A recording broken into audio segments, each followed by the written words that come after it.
Mos e hidhni lëkurën e shegës, ja për çfarë mund ta përdorni. Lëkura e shegës është e dobishme dhe rekomandohet të thahet dhe të mbahet në shtëpi. Kjo lëkurë është një nga mjetet e fuqishme kundër një sër problematikash të stomakut tuaj. Ajo gjithashtu mund t'ju ndihmojë në çrregullimet e zorëve. Glupkov, mjek tregon se përdorimi i lëkurave të shegës mund të jetë një recetë shumë e mirë kundër problemeve të inflamacioneve dhe të lehtësimit të tretjeve. Hiqeni lëkurën e shegës e vendosni në ujë të nxehtë dhe e lini të pushojë për 30 minuta.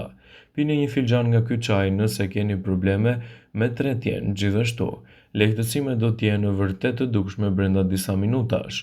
Nëse dhimbja është ende pranishme, do të thotë se keni probleme të tjera, kështu që duhet të adresoni tek mjeku. Nëse nuk merrni medikamente të caktuara, lëngu i lëvoreve të shegës mund të jetë një lehtësues shumë i mirë edhe për stomakun. Ndaj, nëse vuani nga komplikacionet, drejtohuni tek mjeku për një trajtim të specializuar.